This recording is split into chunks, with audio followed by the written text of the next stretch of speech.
नमस्कार दोस्तों, स्वागत है आप सभी लोगों का आपके अपने चैनल ट्रेडर्स डायरी में। दोस्तों, आलोक इंडस्ट्रीज़ का रिजल्ट आ चुका है, जो कि मार्च का जो हम बात कर रहे थे 2021 का जो एनुअल रिपोर्ट और मार्च का जो Q4 जो है उसकी भी रिपोर्ट आई है। तो हम दोनों रिपोर्ट जो है वो जांचने वाले हैं और यहाँ पर लगा है 5700 करोड़ रुपए का लॉस। प्रॉफिट नहीं, लॉस लगा है यहाँ पर। करीबन 2 साल बाद इतना बड़ा लॉस हुआ है। 2 साल से कंपनी प्रॉफिट में चल रही थी, काफ़ी अच्छी सेल्स चल रही थी, लेकिन इस साल लगा है भारी लॉस। अब ये लॉस किस वजह से हुआ? जिसकी वजह से जो शेयर है वो इतना ज़्यादा डंप कर गया है और 20 रुपये पर ये स्टॉक रह गया है। तो क्या है, हम पूरी बात हम इसे समझेंगे, पूरी रिपोर्ट को हम जांचेंगे कि ये लॉस क्यों हुआ है, तब जाकर आगे कोई कदम उठाएंगे और साथ ही साथ उसके लेवल जाने कि कहाँ पर इसका सपोर्ट है और कहाँ पर नई एंट्री करना चाहिए, कहाँ पर आपको एवरेज करना चाहिए। स्टॉक को छोड़ना नहीं है। ये रिलायंस इंडस्ट्रीज़ का, मैं बता दूं, रिलायंस इंडस्ट्रीज़ का स्टॉक है और ये कोई ऐरा गैरा स्टॉक नहीं है। ये जो है आपका जो टेक्सटाइल इंडस्ट्रीज़ का स्टॉक है और आप जानते हैं कि रिलायंस इंडस्ट्रीज़ टेक्सटाइल इंडस्ट्रीज़ में काफ़ी ज़्यादा जो है एक्सपीरियंस हो चुका है। तो इस वक्त ये स्टॉक को तो आपको साइड में नहीं रखना चाहिए, काफ़ी अच्छे लेवल्स पर मिल रहा है और आगे क्या क्या संभावनाएं हैं इसके ऊपर हम बात करेंगे। तो चलिए देखते हैं। तो आपके सामने स्टॉक का प्राइस है 20 रुपये 10 पैसे पे आज इसकी क्लोजिंग दी है और 13% नीचे ये स्टॉक काम कर रहा है। आपके सामने चार्ट दिख रहा है, एक शुरुआत में जो एक लाइन दिख रही है 22 रुपये 50 पैसे 22 रुपये 60 पैसे के आसपास से सीधा 19 रुपये जो है 80 पैसे के आसपास, 19 रुपये 60 पैसे से 19 रुपये 80 पैसे के आसपास जो है वो डंप देखने को मिला है। तो 3.5 रुपये के आसपास ये शेयर जो है वो टूट गया था और 13% गिरावट हुई है और इस स्टॉक में वॉल्यूम हुआ है 4 करोड़ 70 लाख शेयर्स का। तो काफ़ी ज़्यादा हैवी वॉल्यूम है और मैं बता दूं कि ये स्टॉक कई दिनों तक रडार पर रहने वाला है ट्रेडर्स के, तो ध्यान रखिएगा आप। तो अगर आप डिलीवरी की बात करें तो लगातार 23 अप्रैल से 27 अप्रैल तक काफ़ी ज़्यादा हैवी वॉल्यूम्स में इसमें ट्रेडिंग हो रही है और 50% 39 से 42% के आसपास हर दिन, इन 3 दिनों में हर दिन जो है वो डिलीवरी उठकर जा रही है।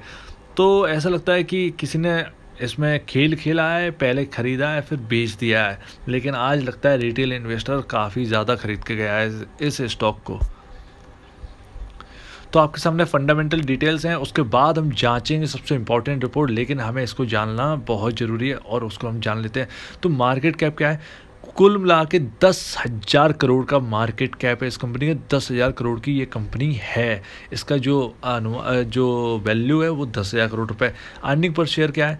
-11.43 और वो इसी बार आई है। आपको आगे पता चले, उससे पहले प्लस में इसका अर्निंग पर शेयर था। तो घबराइएगा नहीं, बिल्कुल पूरा के पूरा आपके सामने जो है वो डिटेल रखने वाला हूँ।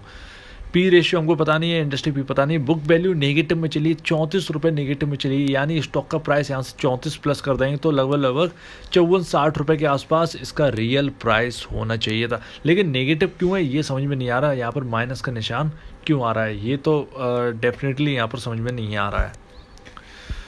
चलिए वो सारी छोड़िए, अब हम बात करते हैं इस पर, यानी क्वार्टरली रिजल्ट आ गए हैं और 2021 का आपके सामने जो सबसे ज़्यादा डार्क दिख रहा है, डार्क 2021 03 लिखकर जहाँ आ रहा है तो वो है हमारा Q4 का रिजल्ट। उसके बाद हम एनुअली रिपोर्ट देखेंगे, हर साल का कंपैरिजन, लेकिन हम यहाँ पर क्वार्टरली कंपैरिजन कर रहे हैं।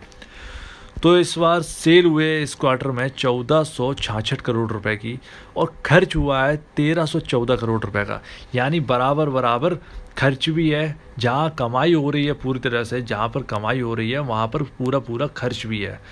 तो यहाँ पर लगभग सिर्फ 100 नहीं 152 करोड़ रुपए यहाँ पर बचा है अपना खर्च काट कर। कंपनी का जो खर्च हुआ है, यानी नेट सेल तो है, बिक्री तो हुई है, लेकिन जो खर्च हुआ है उसको काट कर 152 करोड़ रुपए का यहाँ पर प्रॉफिट बचा है। अभी यहाँ पर टैक्स भी है, आप ध्यान रखिए, टैक्स भी चुकाना है यहाँ पर। तो यहाँ पर सबसे पहली बात तो टैक्स से पहले तो यहाँ पर 119 करोड़ रुपए जो है वो यहाँ पर कट गया। किस चीज़ में दोस्तों? यहाँ पर कट गया ब्याज देने में। तो ब्याज का जो पैसा है वो 119, यानी इन्होंने जो बैंक से लोन ले रखा है उसका 119 करोड़ रुपए 152 करोड़ रुपए में से काट दीजिए। अब बचा कुचा जो है वो इनका प्रॉफिट है, बिन अभी टैक्स उसमें भी नहीं कटा है। तो एक्सेम्पशंस आइटम यानी यहाँ पर जो है 650 करोड़ रुपए का यहाँ पर कुछ इस क्वार्टर में, सिर्फ इस क्वार्टर में खर्च हुआ है। यानी हद से ज़्यादा कुछ खर्च हुआ है, कुछ खरीदा गया है कंपनी तरफ से या कहीं भी ये पैसा डाला गया है। तो यहाँ पर ज़्यादा जो अर्निंग है उससे कई ज़्यादा यहाँ पर खर्च हो गया है कंपनी की तरफ से। तो एक्सेम्पशंस आइटम है और ये हर बार नहीं रहते हैं, हर बार नहीं रहते हैं। अब ध्यान रखिएगा, ये हर बार नहीं रहता है साल में।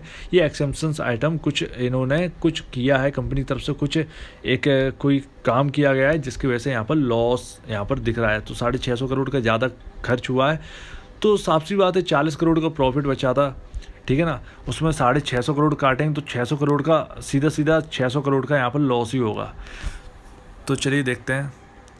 तो पीएटी क्या है? प्रॉफिट आफ्टर टैक्स, यानी टैक्स काटने के बाद यहाँ पर 499 सीधा 500 करोड़ रुपए का यहाँ पर लॉस लगा है। ध्यान रखिएगा 500 करोड़ का इस क्वार्टर में लॉस है, लॉस इस क्वार्टर में लॉस है। अब आपके सामने एनुअल रिपोर्ट आ गई है। तो हमने वहाँ पहले, मैं आपको पहले भी बता दूँ, हमने वहाँ देखा कि जितना हमारी बिक्री है, जितना सेल्स है, उतना ही उससे उतना ही बराबर, अगर हम कह लें उतना ही बराबर हमारे खर्चे भी हैं। तो खर्चे काट कर, बिक्री में खर्चा काट कर जितना बचा उतना हमारा प्रॉफिट हुआ। उसमें से इंटरेस्ट बैंक का जो ब्याज लिए हैं ये कंपनी, उसका जो कर्ज है वो इन्होंने जो इंस्टॉलमेंट है वो इन्होंने दी। उसके बाद जो प्रॉफिट बचा उसमें से टैक्स कटा। उसके बाद जो है बचा कुचा 34-30 करोड़ रुपए जो टैक्स काटने के पास बचा होगा इनका प्रॉफिट का, तो वो यहाँ पर और भी ज़्यादा एक्सेम्पशन आइटम लगे थे। क्वार्टरली रिजल्ट की मैं बात कर रहा हूँ अभी। तो उसमें से 650 करोड़ रुपए इन्होंने ज़्यादा खर्च कर दिए। तो ऑब्वियस सी बात है यहाँ पर 30 करोड़ रुपए अगर लॉस में घटाओगे तो साफ सी बात है यहाँ पर 600 करोड़ रुपए के आसपास का यहाँ पर लॉस बचेगा। तो यहाँ पर क्वार्टरली लॉस सीधा 500 करोड़ है। तो आप ध्यान रखिएगा 500 करोड़ का क्वार्टरली लॉस है। अब एनुअली की बात करते हैं, क्यों 5700 करोड़ रुपए का यहाँ पर लॉस है, तो देखना ज़रूरी है। तो यहाँ पर नेट सेल आपके सामने है 2021 अब मार्च की बात है। सबसे ज़्यादा डार्क वाला जो आपको दिख रहे हैं नंबर्स, उन पे ज़रा गौर करिए। तो नेट सेल जो है वो 3847 करोड़ रुपए की है। अगर हम उसके एक साल पहले की देखें, 2020 मार्च की देखें, तो 3257 यानी 3300 करोड़ रुपए की सेल्स थी। टोटल अगर हम मान लें 3300 करोड़ रुपए की सेल थी, जो कि 2021 में बढ़कर 3847 करोड़ रुपए पहुंच गई है। तो यहाँ पर सीधा 547 करोड़ रुपए का जो है वो यहाँ पर नेट सेल में जंप देखने को मिला है ईयर ऑन ईयर। ध्यान रखिए ईयर ऑन ईयर, क्वार्टरली भी दिखा है लेकिन यहाँ पर ईयर ऑन ईयर भी यहाँ पर नेट सेल जो है वो यहाँ पर बेहतर हुई है। खर्चा भी उतना ही है दोस्तों, यहाँ पर खर्चा 3650 करोड़ रुपए का खर्चे। अब जो नेट सेल में इनका कुल बिक्री है उसमें खर्चा अगर काट देंगे तो सिर्फ 196 करोड़ रुपए बचा है, जो कि अगर आप देखें तो कंपनी इस बार प्रॉफिट में थी। ध्यान रखिए, मेरे शब्दों को नोट करिएगा। कंपनी ये पहली साल है जब कंपनी प्रॉफिट में थी। ध्यान रखिए, ये कंपनी ये साल प्रॉफिट है, यानी 2021 का जो साल है वो प्रॉफिट में है कंपनी। लॉस कैसे लगा है वो मैं आपको दिखाना चाहता हूँ। तो पहली बार 4 साल बाद कंपनी को प्रॉफिट हुआ है। ध्यान रखिए 4 साल बाद कंपनी को प्रॉफिट हुआ है। अब यहाँ पर इंटरेस्ट की पेमेंट, अब आपने देखा होगा 196 करोड़ रुपए का इस साल प्रॉफिट हुआ। ध्यान रखिएगा इस साल प्रॉफिट हुआ, अभी टैक्स नहीं कटा है इसमें, लेकिन हम 200 करोड़ रुपए सीधा मान के चल रहे हैं, ठीक है। 200 करोड़ रुपए का प्रॉफिट है इस साल, इकलौती साल है जब प्रॉफिट में गई है। वहाँ पर पूरे साल का जो ब्याज इंटरेस्ट है, जो बैंक का इंटरेस्ट है वो है 489 करोड़ रुपए। 489, यानी पूरा पूरा 490 करोड़ रुपए का जो है वो इन्हें ब्याज भरना था। ब्याज यानी बैंक की जो इंस्टॉलमेंट है वो इनको देनी थी। इस कंपनी ने बैंक से कर्ज लिया है और उस कर्ज को ये चुका रहे हैं, तो इनका जो सालाना जो कर्ज है वो सीधा सीधा 490 करोड़ इन्होंने इस कंपनी ने उसको कर्ज को लौटाया है, ध्यान रखिएगा। तो 490 करोड़ का यहाँ पर कर्ज है। आपका प्रॉफिट था 196 करोड़ रुपए का। अगर काट दोगे तो कंपनी ऑलरेडी लॉस में आ जाएगी, यानी 196 करोड़ का प्रॉफिट था, 490 करोड़ का अगर इन्हें कर्ज देना है तो ऑब्वियसली बात है बाकी का 196 करोड़ रुपए का काट दोगे अगर, तो बाकी का जो बची है रकम जो बची है वो अपनी जेब से जाएगी। तो वो अपनी जेब से जाएगी तो अपना लॉस ही बोलेंगे उसे, ठीक है ना, ध्यान रखिएगा ये लॉस है। अब इसमें भी एक्सेम्पशंस आइटम जुड़े हैं। 3,800 सीधा सीधा 90 करोड़ अगर मान लें, 3,892 करोड़ का यहाँ पर कुछ खरीदारी हुई है इस साल, इन्होंने खर्च किया है दबा कर इस कंपनी ने। तो यहाँ पर 3,892 करोड़ रुपए का यहाँ पर लॉस लगा है टोटल। मैं टोटल की बात कर रहा हूँ यहाँ पर, सॉरी टोटल नहीं है ये, यहाँ पर एक्सेप्शन आइटम है। तो यहाँ पर कुल जो है वो यहाँ पर क्या हुआ है, यहाँ पर टोटल पहुँच गया है, टोटल की बात करें टोटल यहाँ पर जो है पहुँच गया है, लॉस है 5,672 करोड़ रुपए का। तो जो नंबर आपको मैं बता रहा था 5,700 करोड़ का, वहाँ पर थोड़ा सा करेक्शन, 5,072 करोड़ रुपए का। तो 5,672 करोड़ रुपए का जो है वो यहाँ पर लॉस लगा है, लॉस लगा है। मोटा मोटा अगर 5,700 करोड़ भी मान लेंगे तो कोई दिक्कत की बात नहीं, क्योंकि लॉस ही है ना, ऑब्वियसली बात है हमको लॉस दिख रहा है। तो यहाँ पर लॉस हुआ है, बहुत तगड़ा लॉस हुआ है। तो ध्यान रखिएगा यहाँ पर जो है इस साल जो है वो कुछ खरीदारी हुई है, किसी चीज़ में इस कंपनी ने खर्च किया है जिसकी वजह से ओवर हुआ है कुछ यहाँ पर खरीदारी। तो वो जो खरीदारी है, जो उसकी रकम है, जिस रकम से उसे ख़रीदा गया है, किसी चीज़ को कहीं खर्च किया गया तो वो रकम आपकी लॉस हो गई है, ठीक है ना।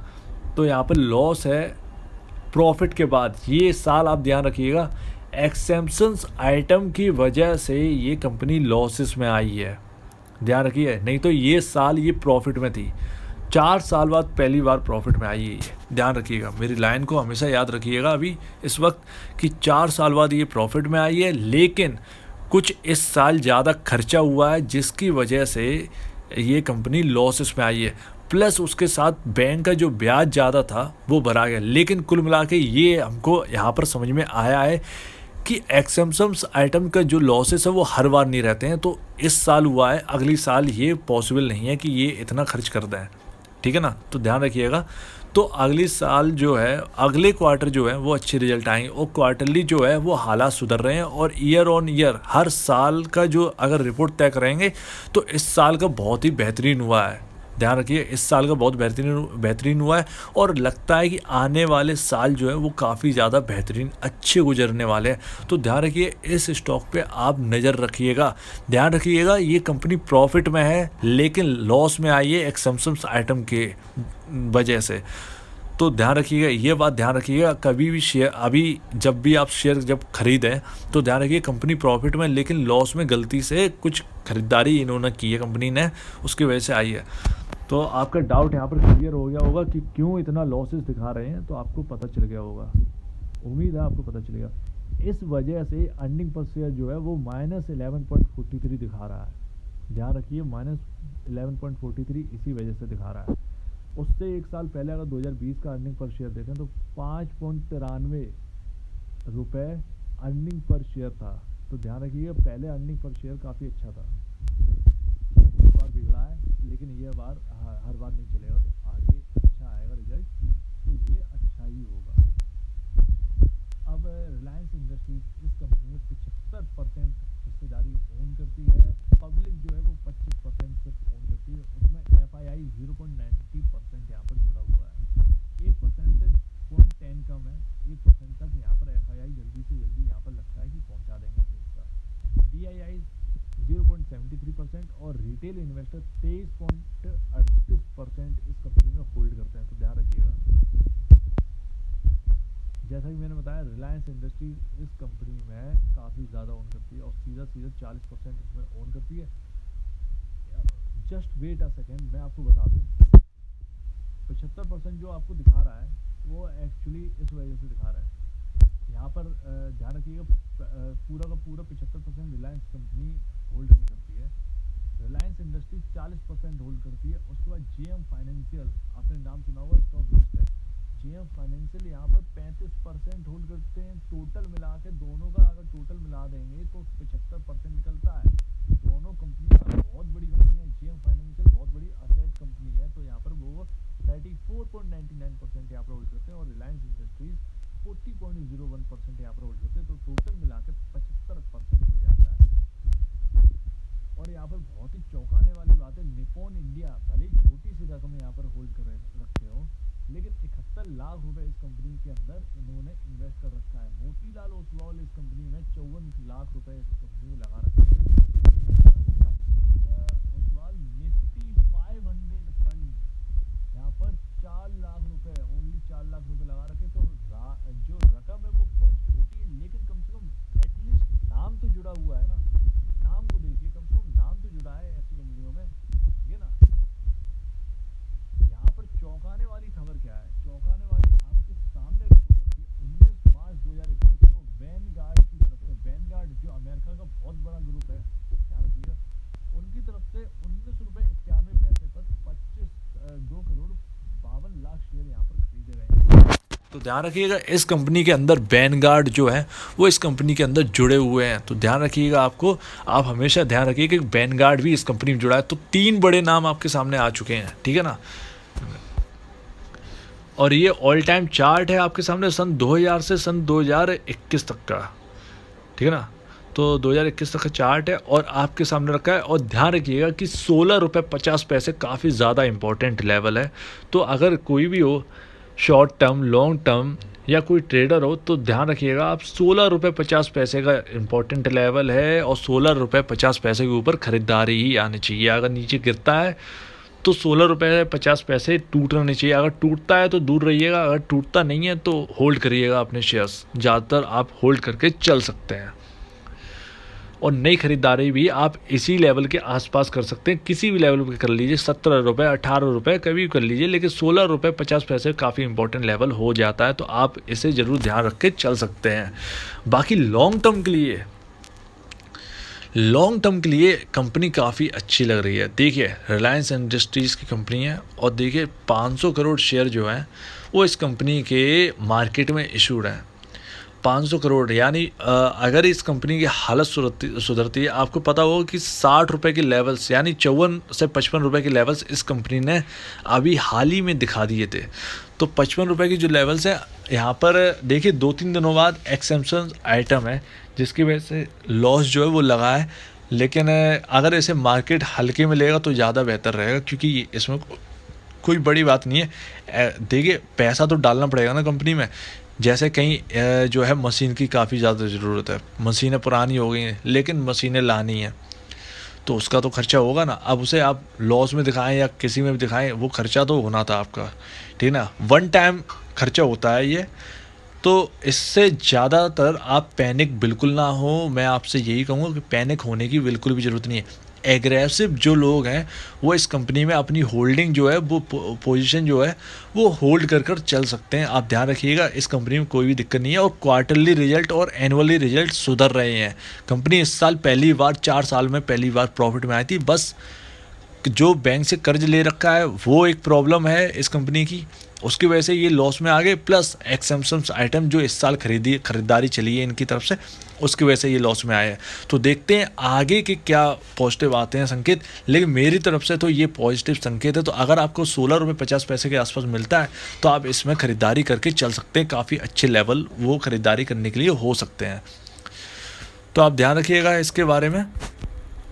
तो मेरी तो यही राय है कि अगर 16 रुपये 50 पैसे के आसपास अगर स्टॉक के आसपास आता है तो आप ख़रीदारी कर चल सकते हैं। बाकी जो होल्ड कर रहे हैं उसे होल्ड करें, ₹16.50 काफ़ी इंपॉर्टेंट लेवल है।